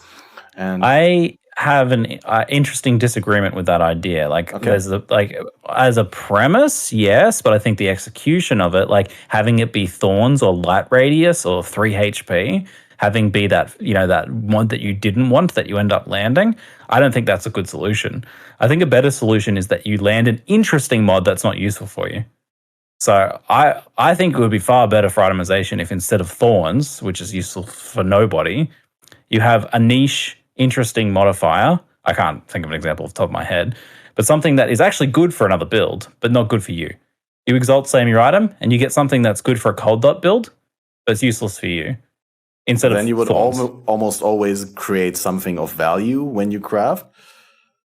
Yeah, I mean, you misunderstanding create something that's cool for another. It informs a future character that you want to play instead. Your feels bad moment has a silver lining because you're like, hey, you know what? This is, damn, I didn't get something for my build. That's, oh no, I really wanted to get the perfect item for this build. But okay, maybe I want to play a Cold Dot build next, and this item might work for that. Or my friend's playing Cold Dot. Let me try another craft. You know, it's moving you forwards. I get it's the encouraging thought you to process play behind more. it, and I like the idea in theory for SSF. Maybe I don't understand enough about how trade economy works. I'm just thinking that probably the economy would adjust in some way, but like you'd have to have an outcome when you craft where you generate an item that's not valuable to anyone, because the way that you're proposing it, you'd always end up with an item that is useful to someone. I guess you'd still have mismatched lines of stats where you'd say half of the item is good for this person, other half is good for that person, and so no one ends up really wanting it. Yeah, I mean, that still happens, right? You fire amulet rolls Cold Dot, and it's not useful for you, but that's still a far more interesting mod than the thorns or whatever. So you could look at it this way, though, Catmaster, and this is obviously the weightings that we don't have we do have the info, but we don't know in full execution how this would work. It doesn't mean it's best in slot. It just means it's like usable. So, for example, I have like an amulet last league that it was like +1 fire, tier 1 life, dot multi, and I farmed a hunter orb to slam to try to get I think I had regular multi and I slammed it to try to get fire multi, and I ended up hitting chaos multi. But it was so exciting that I actually got multi, it just was not the right one. And that would be completely unusable for me. But say, for example, you played like some weird black flame occultist ignite proliferation, whatever, that would be usable for that. But I would not say it's like best in slot by any means, right? So I wouldn't necessarily say, because if you think about it from a trade environment, items that are not really very spectacular don't have a very big market for making a lot of currency. And if it's like a weird item, you could be sitting there for like 20 days before someone buys it, right? So I think usually with trade, you're kind of okay as long as you're not like printing out insanely crazy expensive items. Yeah. Which usually was from Harvest, so. But of course, you know, I don't know how everything is going to work in the grand spectrum. How do you enjoy Harvest right now? Now that you brought it up. Okay, so when they first changed it, I was absolutely devastated. However, I'm adapting to the changes right now. So for example, that right ring I have on my character right now, I dropped the fractured T1 dex roll. And I was like, you know what? There's Harvest has to be useful for some stuff, right? Like still, surely, for sure, it's very good for gear progression. Just how do I use it? Then I was just thinking, and I'm like, oh yeah, wait. Chaos on rings, there's only one affix, Chaos Res. So I just put it in Harvest and spammed until I got tier 1 Chaos. So now I had tier 1 Chaos with tier 1 Dex with a life roll. And then I just put on whatever else other affix. And it was good. I really like Harvest right now for res swap. I think it's super convenient the way it is. You can just, you know, you have X piece of gear and it's not working for you, swap the res. I really like it for essence swap. It feels really good to just stockpile this stuff and use it when it's convenient for you. I really like that they hit that part and did a really good job on it. It's just weird for me transitioning my way of crafting, right? Like just switching from entering maps and having all my gear in a tab and clicking Reforge Life or Reforge Chaos to completely different methods, and then using Harvest as the more mid-tier. Yeah. Or as like a gap filler. Yes. Because like realistically, you're not going to have fractured bases when you first start SSF. So you could essence craft gear, but essence is going to be hard at the beginning, right?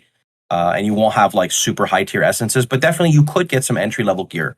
Betrayal is my go-to. Ritual is really good because basically well-rolled gear, right? You're not going to fossil, like you're not going to delve that much unless you are a super delver. You're not going to have like all of these fossils to just craft your gear because, you know, you have to go through multiple attempts before you get something usable usually. But I think I'm definitely adapting to the change. I will say, this is kind of weird, but I put Ruckus on my Atlas, right? So 20 Rogue Exiles with Possessed Rogues Exiles. And I'm farming now because I'm in a Grand Design setup. So that's 2% pack size.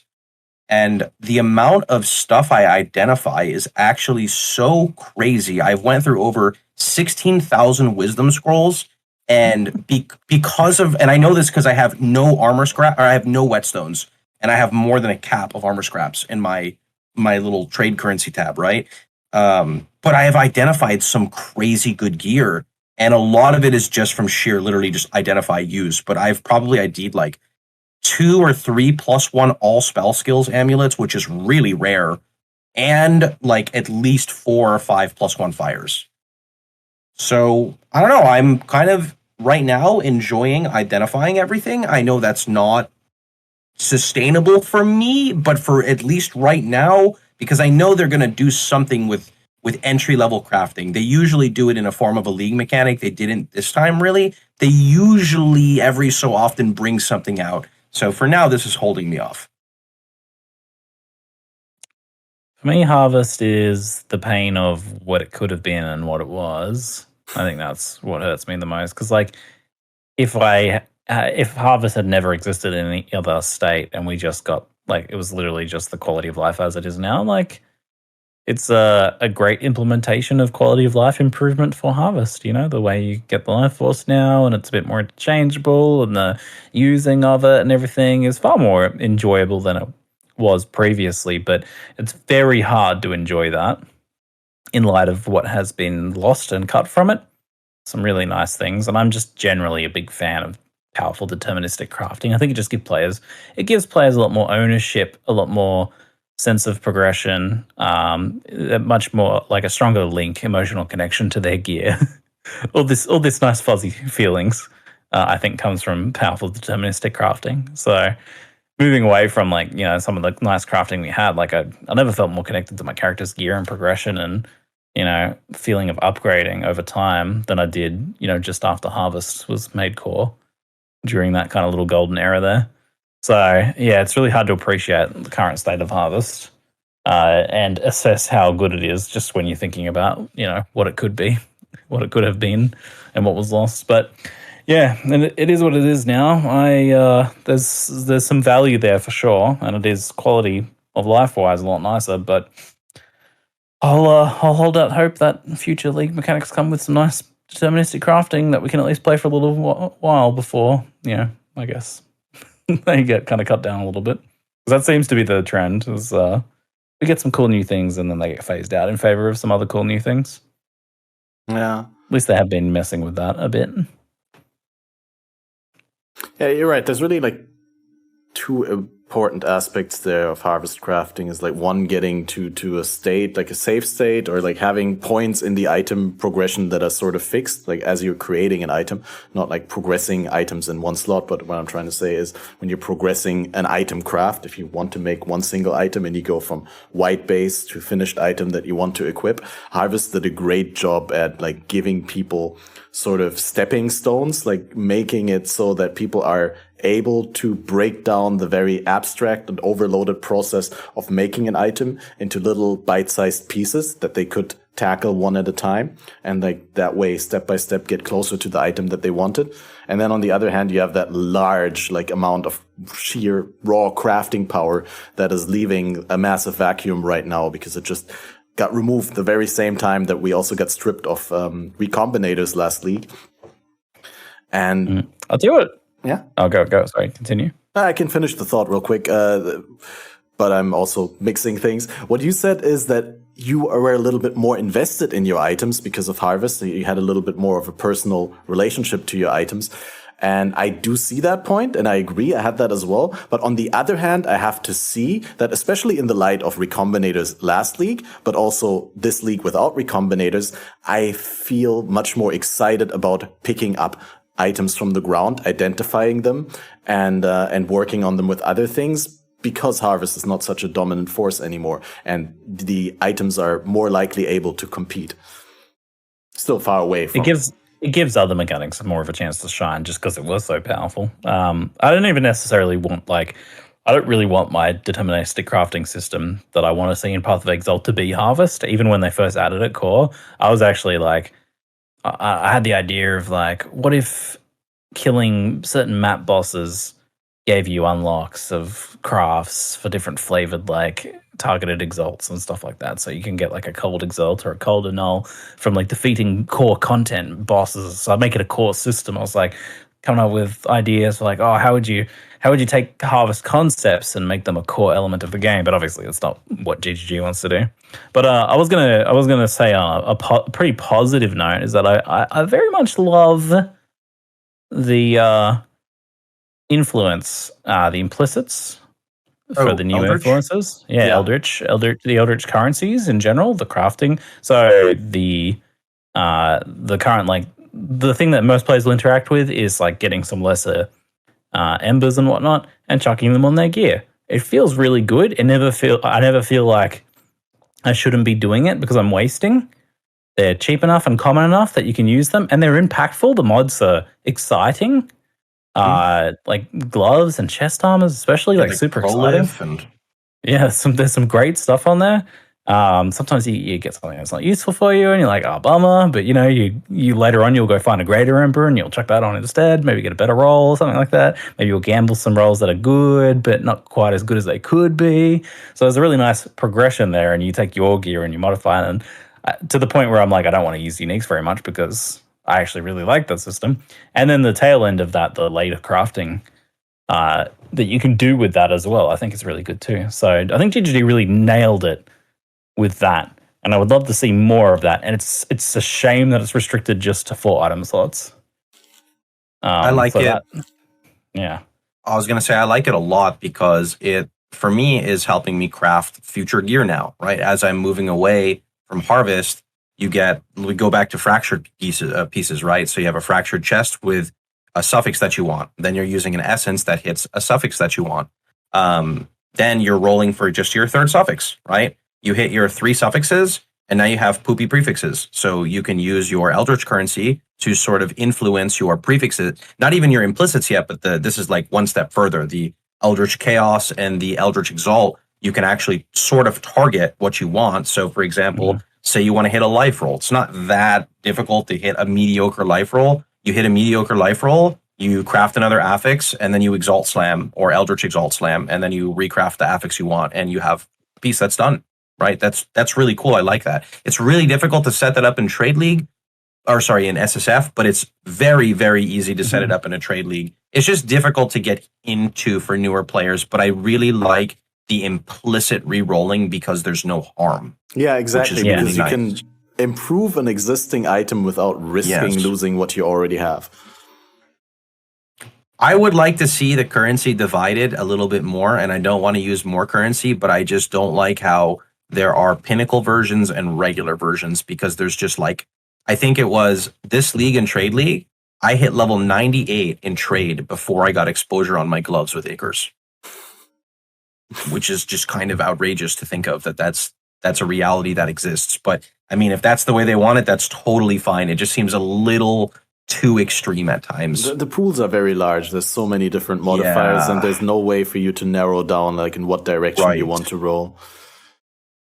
If they divided them a little bit like they did Catalyst, so that you'd have like, something that just like the rerolls pinnacle more versions. attack-aligned ones, or Because like pinnacle would be more for people who are bossing, and the regular ones would be just when you're doing anything else that's not pinnacle bossing. And I think it would be okay to divide those currencies so you kind of know what you're getting. You still have to, you're going to have to roll between 35 mods regardless. You're just, instead of 70, you're going to have 35. Yeah, I'm a real big fan of these Eldritch currency items, especially the interaction with like whether the Exarch or the Eater is dominant, and then having the Chaos and Annuls and Exalts work differently. They were really more of that. Yeah, more of that, especially in the sense that they were really common when they came out, and now I feel like they're a little bit rare. We're not getting as many as I'd like to. Maybe it would be cool. I want, and I hate to say this because I know there's already one, I want to see more div cards that are target farmable for this currency so that players in SSF can play with it more without having to respec their whole atlas to kill a boss multiple times to acquire 1 or 2 of these currencies. It'd be cool for a long-term project if you could get like 5 of them. Not like a crazy amount, but like 5 in SSF would go such a long way. And in Trade League, it's not going to affect anything because people are bossing 24/7. Do you, on a side note, do you... Wait, I lost it. No, I really lost it. Well, I just want... Did it have to do... Do you like divination cards as a solution to these sorts of problems? That's a good question. Thanks. I think for this specific instance, it would be okay. Because Trade League, there's not a problem. And it would just be adding a way for builds that are not as good at bossing to acquire some of that item, right? Like, it's not like you're getting the boss drop necessarily, because you can get the Eldritch Chaos and stuff from just mapping. I believe it's just really rare. It would just bring a little bit more availability to it. And it should not be common, right? It should be like very rare, but just having it being a potential so that you could really set it up. Like, you could farm your Eater Atlas in that specific map that drops it and keep running it. So if you don't get it, then you can kill your bosses. If you do get it, you could also redeem some. Yeah. Yeah. Yeah, it would be cool if you could lean into it from an SSF point of view, like just being able to facilitate it, even if it comes maybe at the expense of something else, like drop a little bit less of this kind of loot and get a little bit more of that kind of loot, sort of thing in the Atlas tree. The point that I was going to ask, I remember it, but no, please, you first. I was just going to say quickly on this topic, I would love to see the minor bosses. What are they called? Shrek and the other one. Shrek and Astral Avalanche. That's what I call them. Yes, Shrek and Astral Avalanche. It'd be pretty nice if they dropped a guaranteed currency instead of nothing every time you kill them. God, they're so disappointing. Fighting those in hardcore this league was very thrilling, and then neither of them dropped anything. So that was kind of a mega bummer. Saved up a whole bunch of them last league in softcore trade because I only really wanted to get the Eaters so I could practice or sell those because they were going for like 2 or 3x a pop. So I was like, okay, good way to make currency and to fund my build and to eventually get that Headhunter and all that stuff that you want in softcore trade. And then eventually I did them. I did like a whole bunch of Infinite Hungers. And the first one gave me like an Eldritch Chaos and an Eldritch Annul and some Ichor, and I was like, "Oh, this is really good." And then the next 10 or so gave me nothing. Nothing. I mean, it would literally have no negative impact. I think if they dropped a lesser currency, like a lesser Ember or whatever. That's like, yay, you're progressing, you're in mid-tier maps, and you can chuck a thing on your gear now, you're happy. They're like worth like 1 chaos on trade, who cares? Right? No, it's not even worth the trade. Just give them the guaranteed drop, I vote. Yeah, they take an amount of time, like even with like the forced phase on the Infant Hunger, I'm not sure, can you one-shot it? I mean, you probably need a lot of damage. Now. People skip them, like that. Don't do them at all anymore after the first time. Okay. Yeah, I don't do them in SSF. I will only I'll farm all the way to 100 and then do all of them because it's just really tedious for me to. On a side note, let me bring up one thing to vent. I feel like this is an important topic. How do you guys feel about having a second Atlas tree open up after you acquire all 4 Void Stones? I'm a big fan of Atlas tree loadout as an idea. At least different characters. Come on. So this way I see it like the player progresses through the campaign. They clear the campaign. They see the obvious, or maybe not so obvious, 4 Void Stones. They acquire those 4 Void Stones. They have an Atlas already because they're probably trying to fill it out. Now they maybe decide they want a boss. They have to change their Atlas for that immediately once they get usually when you get your 4 Void Stones, you're like, okay, it's time to do something, right? Like, I want to do something. What map do I want to farm or whatever? And I think this would add a great incentive to your secondary character or someone who wants to split between bossing and mapping. And you're still going to have to respec, right? And by doing this, they can then add a new currency that is like a Giga Orb of Unmaking that resets your entire tree. So it gives them another reason for it. Come on, GGG. It's current year. How are we only stuck on 1 tree with no loadout system? Ridiculous. I think it would be good, personally. I like your idea, but I'd also be in favor of just free loadouts for everyone. Sure, absolutely. Or at least like different trees for different characters. Come on. Yeah, no, I get it. Actually, that's part of the reason why I don't like playing multiple characters anymore. I really enjoy, and this may be a little masochistic of me, but I enjoy the Atlas progression. And once it's done, I kind of want to do it again, and making a new character doesn't fulfill that feel for me. That's I don't why know you restart an SSF. That is partially why. Yeah, it's really weird, right? Like I really enjoy building my Atlas, creating a new strategy, and just going about it again. Kind of like a roguelike, except I'm not going to die and restart. I choose when I restart it. And I kind of track all the stuff that happens, how many divines I get, like where I got my gear upgrades from. And I just really like it. And I would see myself playing more if my second character did not have to face against the grand design 40% pack size, Atlas I'm currently on, because then that puts unrealistic expectation on that other character. Absolutely. When we had the mini Atlas trees, I remember that was already a point that was heavily talked about, that Octavian kept bringing up, that as someone who enjoys playing hardcore and who rerolls in conjunction with the hardcore play, or is forced into rerolls, like it's really a burden that you have to like then invest into respecking those to make them actually not so rippy or like doable on your new character when that's just entered maps. So yeah, very much agree with that. The point that I forgot earlier when I wanted to bring it up, and I know this is a little bit of a sidetrack now, and it was already then, but now even more, but do you feel as an SSF player that, because you brought up divination cards as a possible solution to the Eldritch currency accessibility and target farmability, do you think divination cards are in a good spot right now in terms of being able to farm them? No. Very few of them, yes, but a lot of them, no. I wanted to change that bind works. I farmed like 2 or 3 chains that bind for 6 link this league, and it was like not a problem. I'd probably say it took me like 30 to 40 red tier pen maps, which I think is good, right? Like I worked for it, I got it, I felt happy about it, I got a guaranteed 6 link. But like an example, I tried to farm a death card. Death card goes into Muntragles. I can make a new character, turn into Muntragles on a level 4 character, which sets the Muntragles grasp at level 4.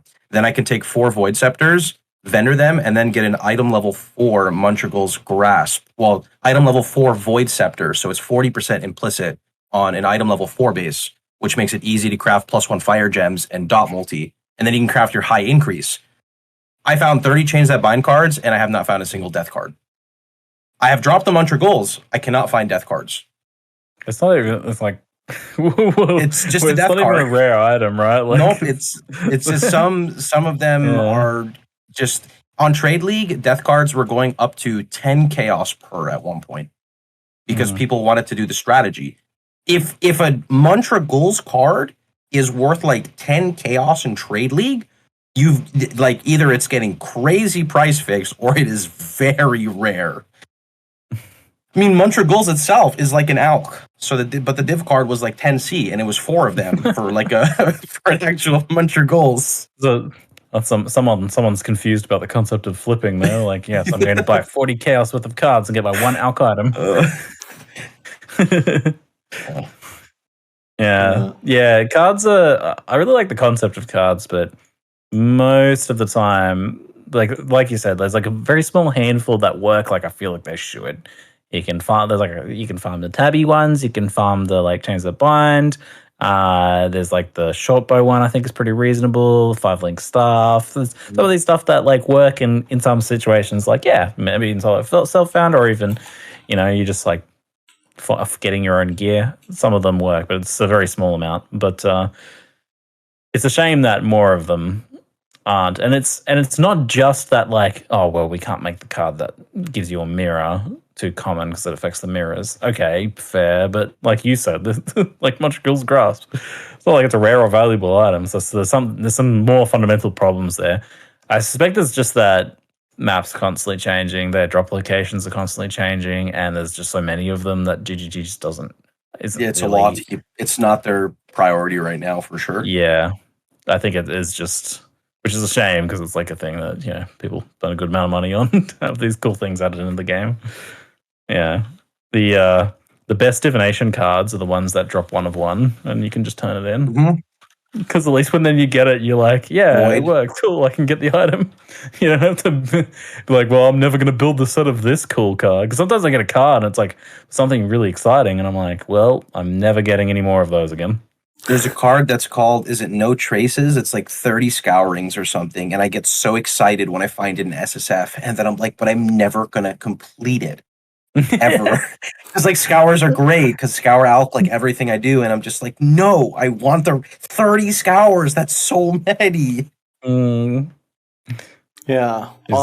On that note, without wanting to cut you off, you could still elaborate, but I think we have to round things off. I didn't look at the clock in a while, but we're already dangerously close to the closing We've been time. having fun. So Wonderful. if you want to, feel free to elaborate on like any closing thoughts that you have for the diff card topic, and then give yourself a shout out and what people can be excited to see from you, so we can find an end. Yeah, I mean, I really wonder what we're going to see next league. I don't expect a lot more to happen this league. It doesn't really seem like maybe they'll put out some more little patches, polishing up some things, which is nice to see. They've been doing a good job of that, but yeah, I don't think we're going to get like anything else huge. So I'm done with PoE for this league. I'm moving on to some other games, checking out some cool indie games and whatnot.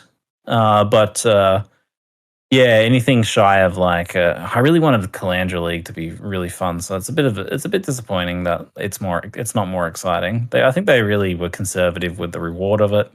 Even now, the buff reward, like it's okay. It's sometimes good, but overall it feels quite conservative for like the league, and that's unfortunate. So anything short of like some sort of exciting change to Calandra League or some sort of big overhaul to Arch Nemesis or something, that's probably me done for the league, which is a shame. But I did have more fun, with my hardcore swap, so that was cool. It was a cool change of pace. Hopefully we get some cool stuff for next league. But yeah, I don't know. It's gonna be interesting going into next league. I feel like there's a lot more tension in the community after this one, and hopefully GG like announce and show and execute some really cool stuff for us moving forwards. Yeah. As for what I'm going to be up to, probably going to play some Total War Warhammer 3. That's got a big combined campaign currently coming out.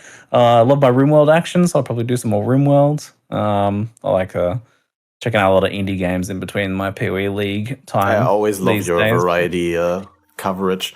It inspires me to eventually do more of that myself. Yeah, that's it. Like there was a time for me when I could play almost non-stop Path of Exile and almost nothing else. Like PoE really, like I didn't play any other games for a few years there because of PoE.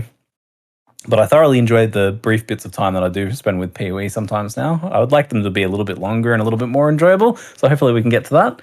But there's so many cool games out there, man. So it's not that big a loss in the end. There's some good stuff to do in the meantime if you're not having too much fun with the league, which is my recommendation.